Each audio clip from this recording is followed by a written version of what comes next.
Okay. Tyson turned it down publicly. Yeah, I think that's good. Yeah. Jake Paul and Mike Tyson are facing a lawsuit from their sponsors, and it's honestly no surprise. Sponsors are claiming that the fight between these two was about as real as a reality show breakup. Fans who bet their savings probably agree. Tyson allegedly made $20 million, while Jake Paul reportedly pocketed $40 million. Over 72,000 fans packed into the stadium, and the fight brought in a staggering $18 million at the gate, making it the 9th highest in combat sports history. But here's the kicker: Tyson, who's pushing 60, only landed 18 punches. Meanwhile, Jake, still in his late 20s, won the fight with a unanimous decision. So, was it a fight or just a cash grab? Here's the thing: Mike Tyson got $20 million, and Jake Paul walked away with $40 million. I mean, talk about getting paid more for acting than actually fighting, right? The winners here were everyone: Jake Paul, Mike Tyson, Netflix, and even the fans. Well, kinda. They got what they came for, which was reality. But instead of dodging punches, they're now dodging lawsuits. Sponsors are upset because they didn't sign up for a show like this, and this legal drama is shaping up to be more entertaining than the actual fight. I wouldn't be surprised if the courtroom drama ends up stealing all the spotlight. Mike Tyson is now staring down a massive $1.6 million bill. And to be honest, he might need to throw in a couple more million for how awkward that fight was.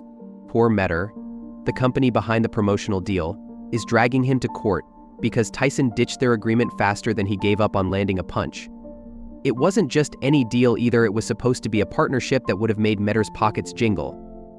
But instead, Tyson jumped ship to cozy up with Netflix for his fight with Jake Paul, leaving Metter holding the financial bag. To make things even worse, now they're taking the issue to London's High Court, and this isn't just a casual legal scuffle. No, this is a full-blown courtroom drama. Metter is asking Tyson to pay back the $1.6 million they claim he cost them, but it's not just about the money. There's a whole new layer of embarrassment attached to this case. It's starting to look like the whole fight might have been rigged. And while Tyson might have been knocked out in the ring, this lawsuit feels like he's being counted out again, but this time, it's in a courtroom, not a boxing ring. Honestly, Tyson's legal battle might end up being even more of a spectacle than the actual fight. It looks like Tyson might get schooled again, this time by Metter, not Jake Paul. But hey, it's fitting. Tyson was outclassed in the ring, and it looks like the same thing could happen in court.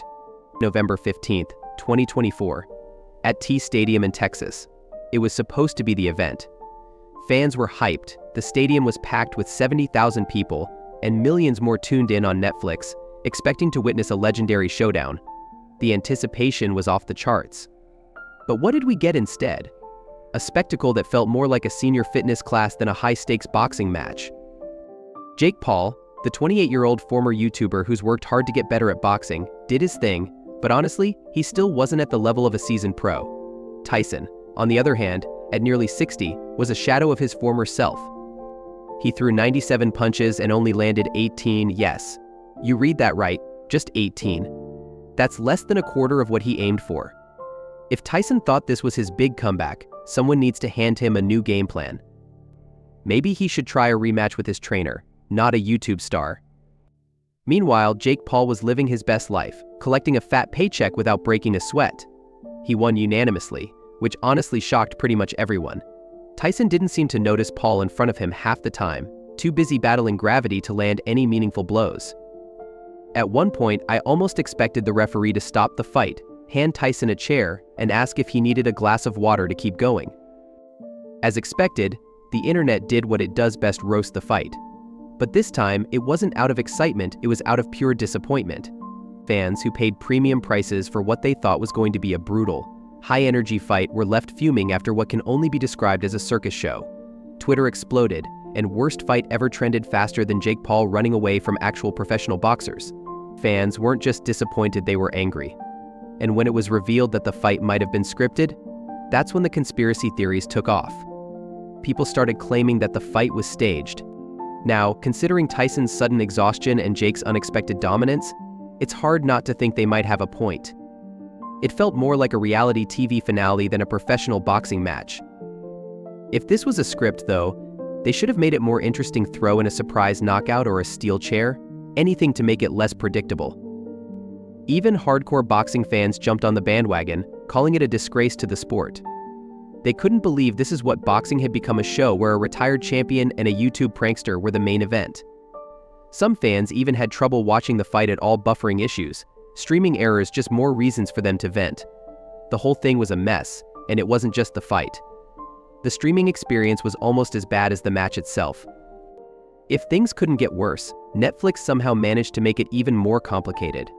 Their live stream of the fight crashed harder than Tyson in round 5. Thousands of fans who paid to watch the fight were left with nothing but error screens and buffering circles. Around 90,000 viewers couldn't even get a solid stream.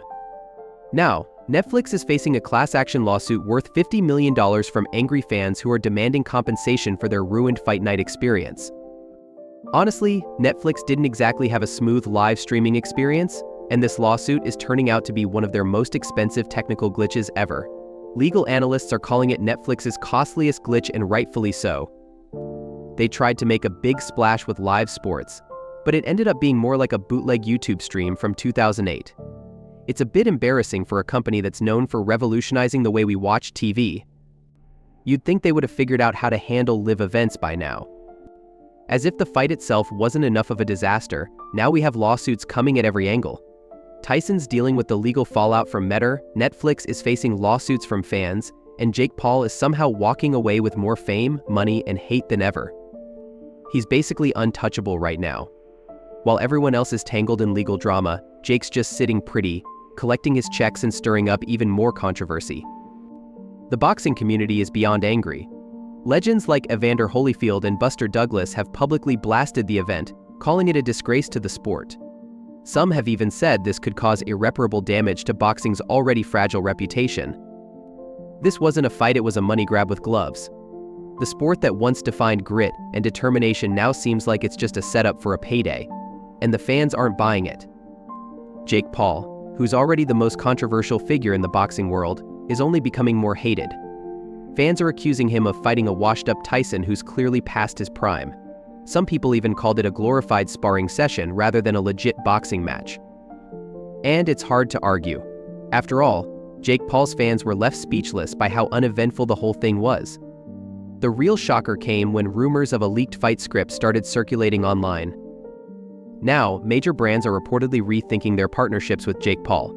Sponsors who were once eager to plaster their logos on anything Paul-related are quietly backing out. It turns out, being associated with the most questionable fight in boxing history isn't exactly great for marketing. That whole star power thing is fading fast. The real kicker is the lawsuits. Tyson and Netflix aren't the only ones feeling the heat. Promoters are facing backlash too. The legal battles are just beginning, and it's starting to look like the aftermath of this whole event will be far messier than the fight itself. Tyson's being sued for pulling out of his deal with Meta, leaving them with a multi-million-dollar hole. And Netflix? They're dealing with angry fans who say the fight was falsely advertised and that they suffered financial and emotional distress. It's a whole mess. If the courts rule against Tyson or Netflix, future celebrity boxing events could face stricter regulations. Fans won't just demand proof that the fight is real, they might start demanding entertainment guarantees. The backlash against this fight is shaping up to change the entire landscape of celebrity boxing. Boxing's credibility has taken a massive hit. Fans are now questioning if any big fight is real or if it's just another staged cash grab. The sport that was once defined by pure athleticism and intense competition now feels more like a scripted reality show. Promoters are going to have to rethink how they market these celebrity boxing matches, because simply throwing big names in the ring is no longer enough. Boxing fans aren't the only ones who are skeptical. The entire industry is in for a major shift. Future influencer boxer matches are going to struggle to attract viewers unless they can prove their authenticity. The real fights might no longer be in the ring, they might be in the courtrooms and press conferences. Boxing's credibility is lying face down on the mat, waiting for the referee's count. So, what does this all mean for the future of boxing? Well, the sport has taken a serious blow to its reputation, and if this lawsuit circus continues, we might see a whole new set of rules for celebrity fights. The question is, will fans ever trust what they see in the ring again? Or will they just watch for the drama outside of it? One thing's for sure, Jake Paul and Mike Tyson won't be living this down anytime soon. Whether they win or lose in court, their legacies will be forever linked to this bizarre spectacle. And as for Netflix, Let's just say their next big live event might need a little more testing before they hit go live. The real winners here? The lawyers, of course. Looks like the only thing that's truly guaranteed in this situation is the legal fees. Thanks for watching, and if you want more updates on this wild saga or maybe just some actual real fights, make sure to hit that subscribe button and stay tuned for more. Who knows what's coming next? Probably another lawsuit.